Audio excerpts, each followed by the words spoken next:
Welcome to the Problematic Gaze with me, Dr. Lee Arnott. And me, Dave Moore. Each episode, we will take a piece of British and sometimes international pop culture from the last 60 years and examine it through the problematic lens. Is it problematic? If it is, what does it say about society and culture then? And what does it say about society and culture now? And before we take a deep dive into our chosen topic, we'll try and put it into context by having a look at what was happening in the world at the time our subject was released. Also, we'll have a look at what was going on in the news at the time, what was happening on TV, and scour the pop charts to see what the nation was singing along to. So, how are you, Lee? I am not so bad, thanks. You? I'm good. I've been flying solo this weekend. The other half went out to France for 4 nights. So I've been looking after doggies, pleasing myself, not pleasing myself, as in pleasuring myself, but just... Bit soon for that in the podcast episode, David. Pleasuring myself. For 4 days. Pleasing myself as in I can watch whatever crap telly I want. I don't have to go out if I don't want to. I can just fart as loud as you want. Fart as loud as I want. Scratch your balls in front of the telly. Oh yeah, pig. Eat whatever I want. Been walking the doggies lots. Weather's been a bit caca. We had that hot spell for about 3 days, didn't we? Can I just say, I'm quite relieved that normal service is being resumed. No, it's rubbish. We've had our summer. That was it. Those 4 days when you got your shorts on, that was it. See you later. See you come strictly in a couple of weeks is what it feels like. I've put my short trousers back in the drawer. I'm back on the long trousers again now. Yeah. Did you watch any of Glastonbury? I did watch a bit of Glastonbury. I couldn't bear myself to watch Coldplay for a 5th time. Just couldn't do it. I watched the Sugar Babes, which was really good. Oh, so did I. They were fantastic, weren't they? They were great. It's the only thing I watched actually was Sugar Babes. Apparently they draw a really big crowd, and quite rightly so. I would have preferred to see them headlining rather than Scissor. Old. I don't even know what she's called. Zar. I don't know. Yeah, Zar. I watched Cyndi Lauper, which was good, although she was beset by a few sound issues. And I watched Paul Heaton, Beautiful South and all that. I thought that was really nice. Really nice hark back to yesteryear. Well, I didn't watch much Glastonbury because I was obviously watching the football. Were you? No, fuck off. Let's move on. I'm not talking about the football on our podcast, love. Can't be asked. Next question. Pride. No, Pride. I'm just filled with shame. I haven't done Pride since the late 90s and I can't remember any of them, which gives you some indication of what my Pride used to be like. Yeah, I mean, does that make us bad gays that we don't do Pride? I think it makes us old gays, David. Yeah. And old does not necessarily mean bad. No, exactly. Yeah. I mean, we're not anti-Pride, are we? Well, I'm speaking for myself. I'm not anti-Pride at all. I just think it's for the youngsters. No. Yeah. Exactly. And, well, it's just been a really kind of full, busy week and weekend for the UK, hasn't it? Culminating in the election in 2 days' time. Do you know, I am as excited about the election as I am about new Doctor Who. I'm going to stay up all night and watch it, cut to 1 a.m. in a coma. But I'm beside myself. I can't wait. I literally can't wait. Also, I can't wait just to have to never see this current crop of Tory politicians ever again in my life. Cut to when Suella Braverman's the next leader of the Tory party. But for the moment, I'm allowing myself that little luxuriant little feeling. Do you know who I'm missing on our screens at the moment? And this is a joke, by the way. I'll just prefix it before I say it. Jacob Rees-Mogg. Because he normally has a huge amount to say for himself, and he's just kind of disappeared. I wonder what's happened there, Lee. Yeah, I'll be waiting for. Obviously, I'm going to work out when all the best ones are going to be when they lose their seats and just popcorn. Yeah, absolutely. And we're just kind of trying to decide in this household at what point we cut off and go to bed. So for them to have a few hours sleep to then wake up, because there is a bit of a lull, isn't there, between, from calling the exit poll to about 3 or 4 in the morning. So what is the best kind of window of getting a little bit of sleep before you wake up and watch the onslaught? Yeah, I think probably what I'll do is, what my body will do is about 3 o'clock, then just go, right, we're done, switch you off and switch you back on in the morning. You'll know. By then we should have had some kind of an indication of how it's going, I think. So, Lee, what are we going to be talking about this week? Well, this week is a bit of a corker. It's a childhood memory for both of us. We are looking at an episode of the darts-based quiz show Bullseye. Bullseye was a darts-based TV show which ran on ITV from 1982 until 1995. Hugely popular in its day. It had members of the public answering general knowledge questions while their darts player partner would try and score the most points or get different prizes. All of it culminating in the fabulous prize-winning board at the end, where some truly amazing prizes from Argos could be got. And I have to say, as a young boy from the Northeast, from a working-class family, those prizes were great. They were brilliant. Brilliant. Yeah. And then obviously if they got through that and they won some prizes, then they were asked if they could gamble everything for Bully's special prize right at the end, which is invariably what? Well, actually, there's the myth that this is a speedboat. And to be fair, there are quite a few speedboats. There's more often a car, a little run around, or a holiday. Although there was the gag that you could get people living in a council flat who just want a speedboat. And every single week, without fail, my parents would go, flog it straight away, that. Yeah. Because that's what you do, you just sell it, wouldn't it? But yes, famously, you'd get a speedboat to take back to Redcar, or whatever, you know. So what did Bullseye mean to you? Did it figure heavily in your childhood? Oh my God, yes. I remember Bullseye was it. I can just picture Sunday evenings when it was on, early evening, after your Sunday dinner or Sunday lunch, as we say down south now. And then Wurzel Gummidge and Bullseye.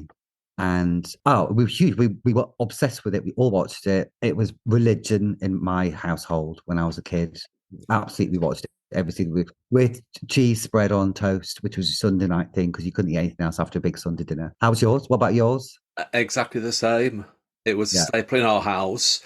It was a real family event. Used to gather around the TV to watch it. Yeah, like you say, Sunday evening, and the fear of the Monday morning school hadn't set in yet. It was kind of once Bullseye had finished, that was it. That's when the fear of school had set in. But actually, everything just stopped for Bullseye. Yes. It was proper all-round family entertainment for the 80s and early 90s. And it's all part of this. What's interesting is that there is this... Suddenly, these working class pub sports become hugely popular in the late 70s and the 80s. And Bullseye's getting 17 million viewers a week. And despite the fact that the television is so sniffy about it and it's so kind of populist, but this is the age of when snooker finals are getting like 21, 22 million viewers. You know, there's suddenly this coming out of working class pub sports into the mainstream. It's brilliant. Bullseye was very much part of that, you know, and my dad was on the darts team. I think my mum used to play darts. My mum did. Was it? Yeah. Did she? Yeah. Yeah, it was all part of that. So, yeah, very much. Oh, and, you know, sometimes you might have had a little drink now and then, you know, when you're grown up. Yeah. And a little evening. So, do you know what I fancy? I fancy an old Bullseye. And you shove one on. Bullseye. And it's like a warm comfort blanket. It is like a warm comfort blanket. And, my other half, who shall remain nameless, is from the south, not what we would describe working class. And when we got together, I got him addicted to Bullseye, and he loved it. Yes, he used to watch it every Friday. It was great. So what we looked at an episode in particular, which will stick on our socials. Yeah, episode 2 of series 8, which was broadcast on the 25th of September, 1988. Yes, it's kind of halfway through its run, isn't it? I suppose, or maybe when did it start? Did you say 82? 82, and it goes to 95. So I mean, this episode is the classic format that we know. Yeah, because they do tinker with it every couple of seasons. And we did watch one of the first series, and it was a bit boring, wasn't it? Well, it was a bit dull. They hadn't quite found their feet, had they? Yeah, it was very. I think technically, production-wise, it was quite dull. You know, the script that they followed wasn't dull. The games were quite basic as well. But then it felt like as though they found their feet throughout later seasons, and then the one that we watched in 1988 was probably it was at the peak of its powers, I suppose. Bully. Yeah, peak Bully. So what was happening in the world of 1988? Let's have a look at the news that year. In February this year, the Winter Olympics were held in Calgary, Alberta, Canada. Now, I think that the Winter Olympics are the poor relation to the Summer Olympics. Do we ever watch it? Maybe watch tobogganing? Watch it when Torval and Dean were in it. So ice skating. That was it. That's about it, really, isn't it? Oh, the curling, Yeah, with the brushes. When I they did. Yeah. Does that mean there's a Summer Olympics that year then? Because it's 1988. No, because Yes, I it's think in there was one in Seoul. 90. Oh, yes, Seoul. Yeah. God, we're good, aren't we? Great. That's into sport. That's the sport done. There's a reason we don't That's have the a round of sport. Yeah, sporting we're a events bit for this shit at year. sport. And I suspect our listeners might not be expecting an in-depth analysis of the sporting events of the year either. So, This isn't and the if you are, podcast for oh, sport. I mean, you need to listen to Peter Crouch for that, don't you? exactly. Wow, there is not a lot going down in. Something must have happened in 1988. I always look at 1988 as one of them in between years. Do you know what I mean? Like Yeah, 1987 was quite a significant year, and 1989 was quite a significant year, but not much happened no. And in actually, do you know what? 1988. The two bad things that happened that I've just found happened in December. And there's first of all the Clapham Junction rail crash, which I Yeah. live not far from Junction, suddenly kind of rings true. And then the Lockerbie bombing, like just before Christmas. Do you remember the plane exploding over Oh gosh, Scotland? I do remember that And quite vividly. yeah, oh, just dreadful. Just a couple of days before Christmas, when it was a really cold December, and just hearing that. And Lockerbie felt not that far away from my dramatic 15-year-old brain, because obviously I was in Northumberland. Clearly, it wasn't close at all, but Yeah, I felt like I was touched by, tragically taking it onto myself. yeah. There is not. We must find a couple more things. Oh, this is quite interesting. Now, we probably never heard of this, but in October, Ronald Reagan decided to tear down the new US embassy in Moscow because of Soviet listening devices in the building structure, which I think is quite a significant moment in the Cold War, because it's not long after this that the wall comes down. But can you imagine building a brand new embassy and then you have to tear it down because they bugged it all? Yeah. I'm also seeing that in July, the Piper Alpha disaster. Remember that? Yeah. That was that North Sea oil platform destroyed by explosions. 165 workers died on that. God, can you imagine? Well, you Yeah. can't, can you? No, not at all. Who Framed Roger Rabbit came out this year. Die Hard came out this year. Still I never don't seen know. Die Hard. Haven't you? Not because I've got any antipathy towards it, but I've just never got around to it. But I It's should it's probably not one watch of it. my go-tos. I have to I'll be honest. Even Bruce Willis in the vest couldn't pull me into that one. Let's move on to what was well. It's obviously very sparse year news-wise, but let's see what was going on in television in Well, I know 1988. 1988 was Doctor Who's Silver Jubilee, 25 years as a Time Lord. I was very excited about that in in Who was the November rather. Doctor at that point? Sylvester McCoy, and it was his first season when he felt always felt there was a renaissance of Doctor Who. Unfortunately, by that time, no one was watching it. So you know what I watched? I know this is a bit of a deep dive and deviating away from what we're talking about. A Doctor Who story called Delta and the Bannerman. Was that from Oh this yeah, year? no, that was the year before. Oh, okay, fair enough. With the lovely Bonnie Langford. Yes, yes. So in January this year, BBC One moves the repeat episode of Neighbours to 5:35 evening slot. The Wow. decision having been made to do this by Michael Grade on the advice of his daughter. I mean, that was a significant cultural moment for us, wasn't it? My God, absolutely. And then Neighbours, this is going to be the big year of Neighbours. It's going to be Scott and Charlene's wedding Yeah. in the year. Obviously, that's Kylie and Donovan's, introduction to everybody. And I remember we were taping it. Sometimes we were skiving off school to watch it, the 1:35, because it was on at 9 o'clock in the morning. It was part of the new BBC daytime. This new daytime they were introducing with Nick, and Neighbours was part of that. So it was on at 9:30, I think, and then 1:25. Right. And there was on one half term when suddenly all the kids watched Neighbours. Yeah. And then we all had to go back to school. It was still on at 1:30. So hence Michael Grade's daughter. And yeah, I love Neighbours. I thought it was great. I was reading Oh this yeah.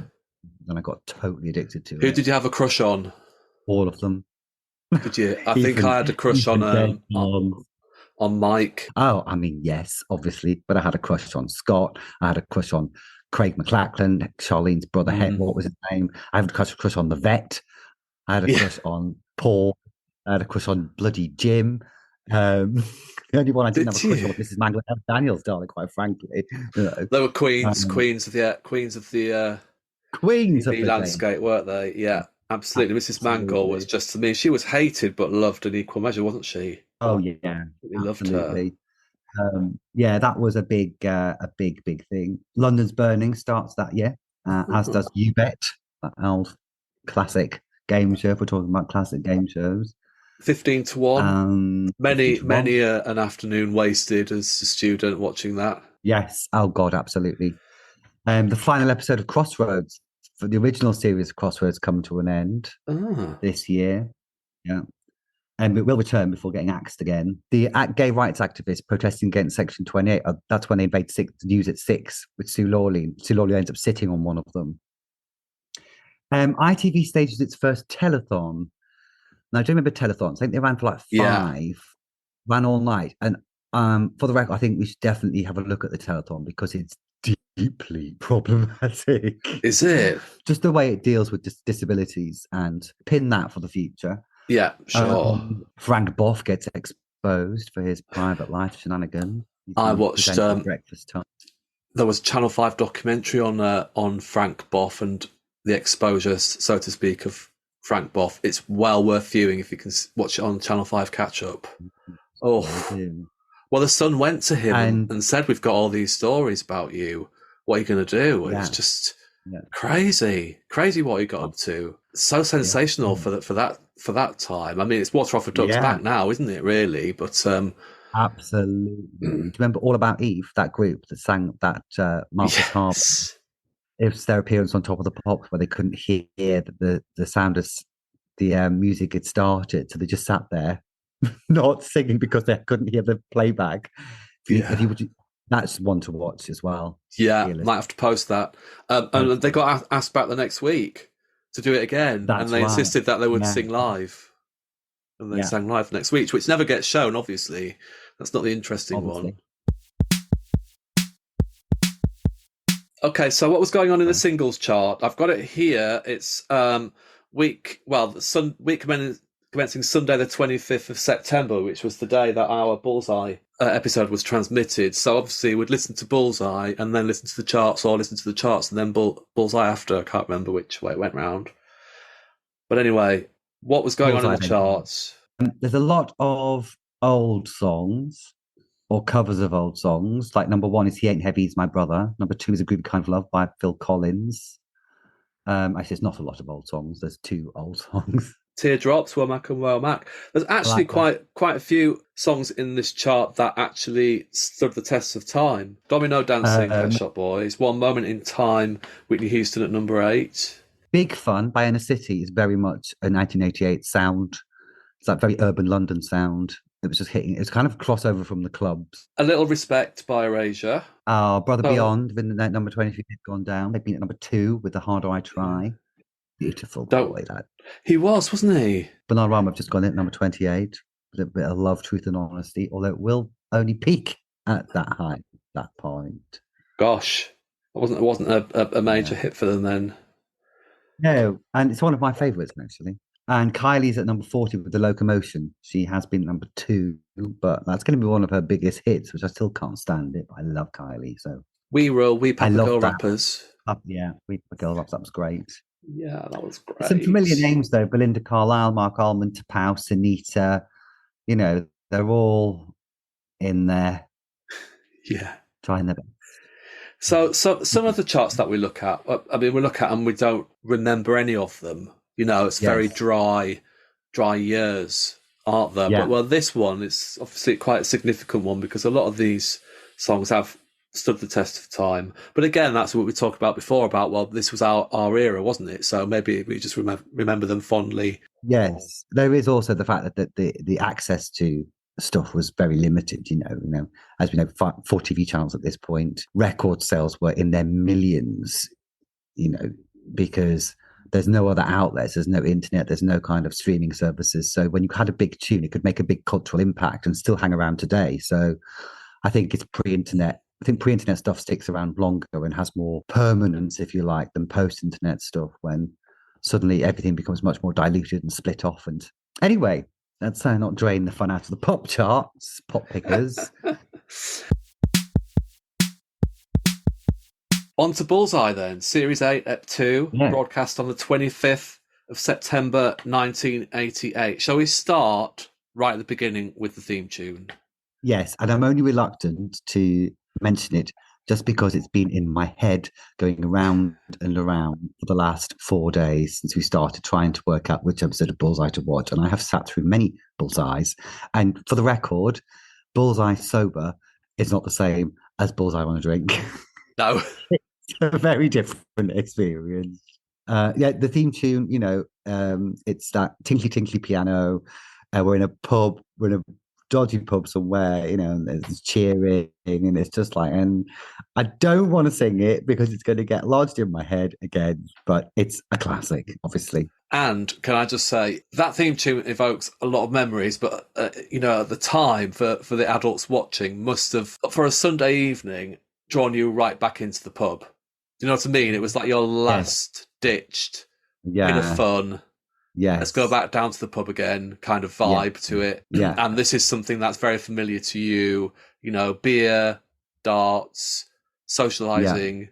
It's also a very male title sequence in that the woman representation in it is the busty barmaid, whereas the rest is blokes playing darts. So, and actually I'm sure we'll get onto that because it's still a very blokey show, even though the episode we watched, there are some women, but more often than not, there's only one woman, if at all. But yes, it's just one of those classic theme tunes, isn't it? Just immediately you're back to Sunday evening. So but then opening shot, studio audience, and the lighting. I always remember the lighting turns like the first 4 rows yellow. Yes. People are just like, they all look like they've got jaundice. It was trying to create like a rainbow effect across the audience, wasn't it? So like you say, it's either very jaundice, very sunburnt, or freezing cold. Yes, exactly. And it's an audience it's a lovely audience. All OAPs having a great time. There's a lot of it's a real mixed bag, actually, this audience, I noticed. All white. There's not one person of colour in any of this, which is kind of interesting and a bit looks a bit weird now, doesn't it? Yeah. Given, Britain had quite a sizable ethnic minority population by 1988, but there we are. Yeah. It makes me wonder where they sourced the audiences from. I'm presuming, obviously you're probably able to write in and ask to be in the audience, but I wonder if they kind of coached them in from working men's clubs. Definitely. In fact, I think you're absolutely right. And I'm fairly sure that there were a couple from the Tyne Tees region. And there was, for the Working Men's Club, laid on a minibus so people could go and watch them do it. And I think they got so many tickets and stuff. So, you're right. I'm sure. And I can just imagine that, going in, to be in the audience of Bullseye was just like the epitome of cool and excitement. Absolutely. And I thought it's really telling. Even still in 1988, people are still not comfortable being on telly. Like Joe Public is still a little bit awkward. Jim Bowen, who we will talk about in a second, really has to coax the contestants and the darts players into some kind of conversation, doesn't he? Yeah. He's a legend, isn't he, Jim Bowen? Bit of a legend. Yeah. Problematic in his own way as well in later life, which we don't. We can go into that later if we want to, but he kind of started off as a comedian, didn't he? And then he kind of moved into presenting. Well, he started off as a teacher. He started off as a teacher, interestingly, and then apparently this is Wikipedia, obviously, went to see like a sold out Ken Dodd gig and thought I can have a bit of that, and then started off as a comedian, and he used to do those kind of 70s working men's clubs comedy shows, some of which were filmed, I think, in a working men's club. And then he became a regular on The Comedians, which was the big 70s comedy show. Also deeply problematic. Yes, one for the future podcast. Bernard Manning, Jim Davison, you can imagine. So, then his background was comedy. So by Bullseye time, he's been on the circuit for a good while and known as part of The Comedians. So beloved by millions. I wouldn't say it was the slickest presenter that had ever graced the screen, but I think that was part of his charm. He was quite. He wasn't great with an auto cue. He wasn't great. He had banter with them, but obviously it was all. I think it was obviously pre-decided what jokes he was going to use, and the jokes to varying degrees were excellent, and some really shit ones. Weren't they? But that was part of its charm. You know, Yeah, I think he he was was, quite yeah, knowing. He was quite knowing yeah, when it was a bit shit. I mean, he was always genuinely excited by the prizes. He's always yeah, genuinely excited when the charity darts player gets over 301. yeah, And he's always excited by the star prize. I mean, even though again, the sight of a speedboat, you just be like, bloody yeah, hells, but yeah, flog it, flog it. yeah, Uh, but there are two women on this show. One's a dart player, and one is yeah, just answering the question. They're not together. They're not in a team. yeah, And the fact that she's so nervous. She's so kind of stilted, bless her. And he's really got to kind of like blood out of a stone, isn't it? And it's yeah, just like, wow, people were so kind of TV naive, weren't they? yeah, They're kind of absolutely. innocent. It was. I was watching The Apprentice the other day, and the people on The Apprentice are so far removed from the people on Bullseye. It's just like, well, it's two generations, isn't it? It's like, Yeah, it's astonishing different. absolutely. Um, I mean, the contestants were, fairly quiet, fairly reserved. You had to kind of like coax information out of them, and you could yeah, tell. I mean, they were all yeah, kind of highly nervous, but even quite in volume as well. Whereas you look at yes, yeah, today's game shows, like yeah, stuff, people like on Anton Deck, yeah, that go on as contestants, or yeah. Or any the kind of wheel, game show. anything, Yeah, yeah, they're yeah, all kind of. I mean, I think contestant research just kind of come on a long way, yeah, where for real. you have to send in videotapes of yourself, and they pick the most kind of like Yeah, bubbly yeah. personalities. I went for an audition for Lily Savage's Blankety Blank back in the day. Did you? And yeah, and we had to go to a hotel in just by Hyde Park and sit. I can't remember much of it, but I had to make myself a name badge, and then I can't really remember it. But yeah, that was my attempt to get on the game show.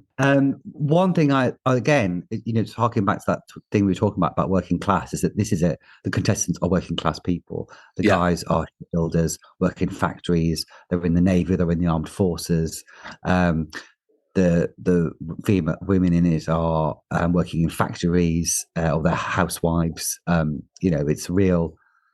There's no middle class presence in this show at all. Actually, is there? no, No. no, they're all proper salt of the earth kind of Yeah. characters, grafters, aren't they? There were Yeah. That's why three. we loved it. Yeah, that's great. I mean, there were three couples here. There was Kathy and Nigel, which you said Kathy was the quieter of the women. Yeah. Then Ron and John, who were really uber nervous and quiet. And I mean, we Yeah. can take time out to talk about the fashions a bit later. And then there was Roy and Pat, which Yeah. was a mother-in-law and Mother-in-law and son-in-law son. Yeah. combo. And Pat, Cue mother-in-law mother-in-law jokes gag. by was the mother-in-law. The mother-in-law was a queen of mine. Oh, instant icon. Instant icon. That hair, I just immediately fell in love with her. I was Yeah, like, oh, she's, the polka dot yeah. blouse. I remember my mum having something very similar to that. It was like, don't walk by Oh. any naked flames with that wearing that. Honestly, Yeah, me up like a rocket. just the Yeah. stray fag butt brushed against her in a pub. Do you know what I mean? Yeah. But I mean, it's so kind of like Jim, the first thing that Jim says is like, he says, who's this pretty lady sitting next to you? Yeah, And I just thought, I wonder how the woman on the other end feels. yeah, She didn't get any yeah, of that. No. And there's the obligatory mother-in-law gag. And it turns out that she works in a factory. She's a seamstress and she makes ladies' knickers. yeah. Cue a titter from the audience, and Jill's response is, "Frill a minute." For a minute. Yeah. Sounds quite good. So yeah, we meet the teams, and the non-darts players go off and sit behind their little booth with those little light things that light up in front of them. Yeah, which was peak technology at the time, wasn't it? It was all Yes, yes, looked very literally. swish at the time. Very swish. And then we have the category board. In Bully's category board, there were categories such as faces, spelling, affairs, showbiz. So it's all kind of topical. But I mean, I have to say, some of the questions were really hard. There was There was one question about what nurse became famous for working in Beirut refugee camps. I was like, Yes, I didn't know who that was. There's a clue. I mean, clearly they were a name at the time, but I didn't have yeah, a clue. Did you know? I don't know if you noticed because we watched one of the first series. Is there used to be a degree on religion, which I thought was really interesting. yeah, When Bullseye, the first two series, there's a religion category because people knew their Bible, and we forget how religious Britain still was as a country in the early 80s. Church attendance is still quite high. It's only really since the 90s that Britain has become one of the most secular countries in the world. People still went to church, people still dressed up for church. So religion was still kind of permeated in society in a way that wow, I want a bullseye. In fact, so strange that I go to a pub quiz every year, a big pub quiz in aid of a children's charity, and they have a round on the Bible. And it's always a bit like, that's a bit weird. Obviously, I can never answer any of the questions, and clearly I'm going to hell, but spoiler alert, do that anyway. Yeah. But yeah, it just struck me as interesting. But yeah, thankfully by this point, because to be fair, even in 1981, they couldn't get the questions right. So that category is thoroughly gone. But yes, this is the round where we get general knowledge questions and throwing darts for points, which equal pounds. So it's pounds for points next, wasn't it? Which prompted the introduction of Tony Green, who was the guy who in darts, if you ever watch darts, they shout out the scores and then top the score at the end of each, darts, etc. And Tony Green, legend in his own lifetime, wasn't he? Yeah, absolutely. Came out with catchphrases like "best of luck," "take your time, no rush, no rush." Wasn't there a kind of a rumour that Tony Green and Jim Bowen fell out at some point? I've not heard that, but it sounds very juicy. Want to research that one. I love it when they have the spelling round and they do the spelling and then Cartoon Bully walks across the screen checking his dictionary. So I love Bully. I used to love Bully. Just wanted a bully. Didn't you have a bully, a little rubber one at one point? I've got a little rubber bully. Yay! Basically, what it is, it's a what would you call it? It's a rubber bull, which was like one of the prizes that I used to get, like a consolation prize. Yeah, I got one from that. It's made by the man who made the original rubber bullies as well. Really? Yeah, got it as a present. Wow. One year. I'll post a picture of it. I know, it's one of my most prized possessions. I bet it is. Yeah. Got nothing else, listener. Nothing else at all. Just that in his building. Absolutely. Can I just mention Tony's slip-on shoes with white socks, please, which are an absolute 80s fashion icon. And they were so slip-on shoes, white socks, and dark trousers. They were the absolute chef's kiss of working class fashion. I mean, the fashions on this were, they were very much of their time, and you obviously, for someone to appear on television for the first time, they've obviously gone out and spent a lot on what they thought was fashionable at the time with the budget they could afford. Yeah. And there are some corkers out there. Oh, absolutely! Wow, there really are. And you're right; it's like getting glammed up because you're going to be on the telly. Yeah. In a way that often doesn't happen these days as well. I've noticed people don't get old school up to go on the telly. I've seen some shows when the people have been right clips and have not made any effort at all to be on the telly. It's like, come on, smarten yourself up. God, I sound really old. Smarten yourself up, young man. And then once 2 hour couples were eliminated and one went through to the next round, prior to that, then they used to bring on a professional dart player who would throw for charity and aim to get 301 or more with 9 darts. And if they got more than 301, that was doubled to whatever they got. So 602 theoretically or more, which was a lot of money to go to charity in those days, wasn't it? It was. Do you know what? And it was. And it always felt that you got some good swag on Bullseye, some good cash. You get some good cash prizes. And it felt like a lot of money. Now, could be because I was 15 and my job was a milk round. Yeah. Thanks, Mother. But it genuinely felt like a lot of money. And always, obviously one of my favourite bits is when they have to decide if they're going to gamble all the prizes they've won. Yeah. And the money they've won on the star prize. And while the board is revolving, they get to choose if they're going to gamble or not. And I used to love the audience interaction, what do you think? What do you think over there? And they were like, gamble, keep it, gamble. We do that at home. We shout with the telly as well, gamble. Oh, it's a gamble. It was right proper getting involved. Yeah. I've gone up on a tangent, but that's my opinion. Yeah, absolutely. But then prior to the gambling situation, they used to the couple who went through to the final rounds had to play Bully's prize board, which was there were 9 prizes, including a Bully's special prize if they hit the bullseye, and this is when you would humdingers of prizes. Shall we just Okay. do it now? If you do the in one and in two, I'll tell you what the prizes were. Yes. Did you make a note? Yeah. Good. Okay. So in one, A dishwasher. that isn't that one for the housewives. There's always one for Yeah. the, a domestic appliance. There's always one for the ladies. Yeah. One for the In two. ladies. Ladies, Yeah. you'll never have to put your hands in a sink again with this top of the range hot point dishwasher. Yeah. Flog it. In two. For the men, obviously, a portable TV. In three. For the boys, a BMX bike. And in four. A kid's go-kart. In what are we up to? Five. And for the ladies again, you'll never have to leave the kitchen with this set of saucepans, kettle, and toaster. They were so 80s, weren't they? The design on those was so 80s. White with red trim.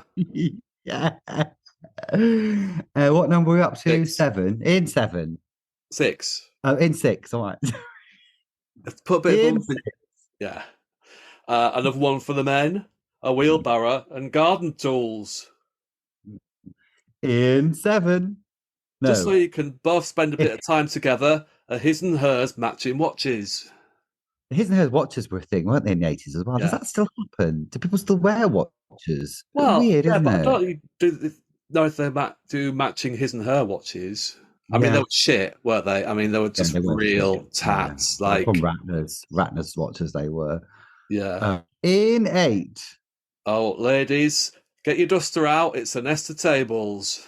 Well, there's also a nest of tables.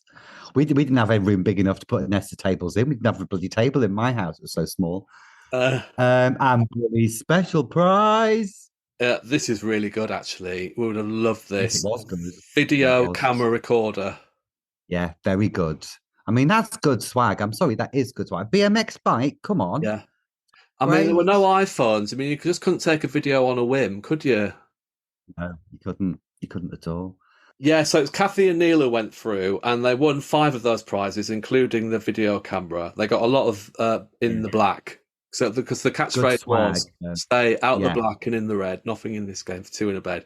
So once they got all those prizes, and they got about 450 quid in cash, I think, they had to make a choice whether they would gamble all those prizes to win the star prize and score 101 with 6 darts. And if they won the special prize, they would take all the prizes they'd won, all the money they'd won. So they had to, by the time it took the board to revolve, they had to make a decision, didn't they? Yeah, keep it. Gamble. Yeah, keep it. Yeah. Gamble. Anyway, yes. So they kept them. They kept them. Yeah. So back came Ron and John. Yeah. Yeah. And they decided to gamble, didn't they? And what happened? Yeah. And they won. They won a holiday to Cos. 2 weeks in Cos, which is not to be sniffed at. Yeah. I mean, I think I'd want something a bit more permanent, to be honest, if I was on Bullseye. But I mean, in all fairness, 2-week holiday, you can't complain. You can't flog it, though, can you? Better than a speedboat, though. Let's have a recap of why we featured this on the Problematic Gaze, because at first sight, doesn't look hugely problematic, but looking at it through a modern lens, what would you say were the problematic elements of it? Well, sometimes, not in this particular episode, but as we've seen and which circulated on social media, sometimes Jim's comparing is a little punching down, which often isn't very nice, taking the piss out of somebody's weight or what they're wearing or what they look like, or there is a sense that the women are treated as either fragile things, which is, again, part of the course, you know. And in the Christmas Day episode that was broadcast this year, Marty Kane takes on the role of the glamorous assistant, and literally she just stands there propping her arms. And for a lot of TV shows, there were just women, dolly birds, in nice outfits, looking lovely and languorous and decorative. And that's what they were. They were just decorations on set. There was always a sense that if a woman was one of the contestants, that she wouldn't be as good as the man, which was often proved wrong. But that was the general sense, and the way they were kind of spoken to by Jim. The jokes that were made towards the women were seen as kind of quite derogatory. And also, I watched as we were researching what episode to wear, I watched another Christmas special from, I think it was 1982 or 1983. Right. John McCrick was on, and Linda Lusardi, and Tim Bowen, and Yeah, friend of the podcast, Linda Lusardi. And they both couldn't stop looking at her breasts, and her breasts were a feature of the Right. humour. And at one point in Yes, particular, right. John McCruick literally just blatantly looks down her top. Linda Lusardi handled it with aplomb, just let it kind of Cool. wash over her, didn't sink to their level or anything, but it was just so icky. Yeah. And again, it's what we're saying. You know, the title sequence, the one minute is the busty Yeah. barmaid with, you know, basically her boobs out. But then again, as we've discussed before, Dave, you know, this was the culture of the time when that's when women were generally treated and spoken about and talked to, you know, and were Yeah. seen as either fragile things, were seen as either whores, were seen as just sexual objects, you know, and not really any agency, you know. Unfortunate, and there it is. I Yeah. mean, there are much more egregious examples of it than this episode of Oh, Bullseye we watched. absolutely. Absolutely. And do you know what? When we suggested initially doing Bullseye as a topic for the problematic gays, I thought, oh, we're going to have a wealth of information to talk about here. But actually, looking back at it, you know, apart from the points that we've discussed, it wasn't one of the most problematic things we've looked at. Obviously, there could have been things that, you know, if it was broadcast again now or remade again now, that wouldn't happen. That did happen then. Yeah. But as you say, it was of its time. I think we'll probably post on our socials a few kind of examples, unique examples of when there was a sexist behaviour or sizist behaviour. For example, Marty Kane in that Christmas episode is basically passed between Tony and Jim, and she becomes their object basically to kind of have a contest about who's going to have her. But yeah, I mean, it still gives me a warm, fuzzy glow. Bullseye, you know, it's still, and as we've said, it's not one of the worst examples of 80s, you know, inappropriateness. In fact, the episode we watched today was mostly very appropriate. Yeah, I enjoyed it. It was fun. It was fun to see. It's always fun, apart from we've watched about 7 episodes in a week to try and find an episode to watch for this. But apart from that, as a little treat now and then. Yeah, that was a bit much. It was a bit much. Like you say, you need to have a couple of drinks to truly appreciate Bullseye, I think. So that was Bullseye for you. What we're going to be looking at next week, Lee? Well, next week we're going back to the year of my birth, 1992. It's not really 1973. To discover the first episode of what will be a hugely popular sitcom. A cheeky, some might say pro-feminist sitcom, which on the surface doesn't be, but we're looking at Man About the House. Get your hot pants ready, get your feather haircuts, your David Essex posters out, all of that, because we are going to be men in Man About the House. Okay, that sounds amazing. So just before we go, usual stuff, please like and subscribe wherever you get your podcasts. You can find us on @podcastgaze on X and Instagram. That's podcast GAZE. And you can find us on Facebook as well. So until next week, Lee. Au reservoir. Au reservoir.